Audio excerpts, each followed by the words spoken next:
Hi guys, तर आपण आज आहे बॉईज पिक्चरच्या सेटवर, म्हणजे पिक्चर बॉईजच्या सेटवर. आणि हा सिनेमा आहे मराठी रोमॅन्टिक सिनेमा आहे. रोमॅन्टिक कमी आहे, कॉमेडी जास्त आहे, पण आहे काही 2-3 सीन आहे रोमॅन्टिक. तर आणि सगळे जे ॲक्टर लोकांची कहाणी असते ती कशी बनते, काय बनते, काय पद्धती असते, पद्धत याच्यात सांगितली आहे थोडीफार. म्हणजे जे न्यू कमर्स राहते, जे नवीन लोक जे आमच्यासारखे युवा ॲक्टर बनायला जाते, तर त्यांचं अशा प्रकारे समोर चालून काय काय प्रगती होते हे या पिक्चरमधून दर्शवण्याचा प्रयत्न केला आहे. आणि पिक्चरमध्ये नाही ते सांगायला ना पूर्ण, ते अंदरची बात आहे, त्या बेसवरच पिक्चर आहे पूर्ण.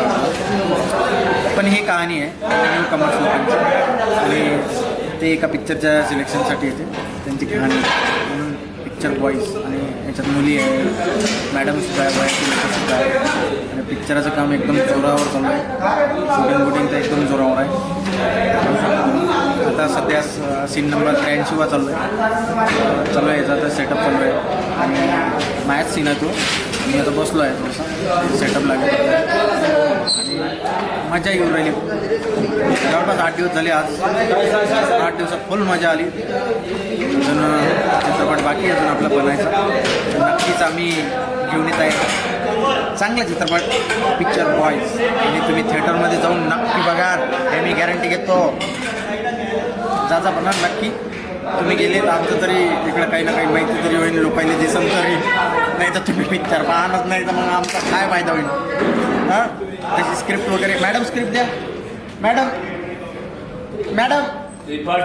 आपण एवढे मोठे ॲक्टर नाही तर आपलं कोणी ऐकतही नाही. हा विषय आहे. आपण आवाज दिला कोणाला स्क्रिप्ट वगैरे द्या तर कोणी आणून देत नाही. बरं, थँक्यू मॅडम. पाहता आहे हो का बा, म्हणजे हे शिका म्हणजे बेइज्जती नाही झाली पाहिजे. पण बेइज्जती करतात तोंडावर, आत्ताच केली तुमच्यासमोर, पण आल्याबरोबर बेइज्जती नाही झाली पाहिजे बा. तर हे सगळं असं असतं इथं. आणि त्या आमच्या हे आमचे उभा होतो मी, अरे हे आमचे यांच्याकडे साऊंडवालं डिपार्टमेंट आहे, साऊंड रेकॉर्ड करणे, अजून तेवढंच आहे, साऊंड डिझाईन डबिंग वगैरे. चांगली माणूस आहे आणि खूप प्रोजेक्टमध्ये काम केलेलं आहे. आमच्या प्रोजेक्टला ते लाभले, त्यांचे धन्यवाद देतो. आणि आमचा पिक्चर यांचं पाहिजे तुम्ही फक्त.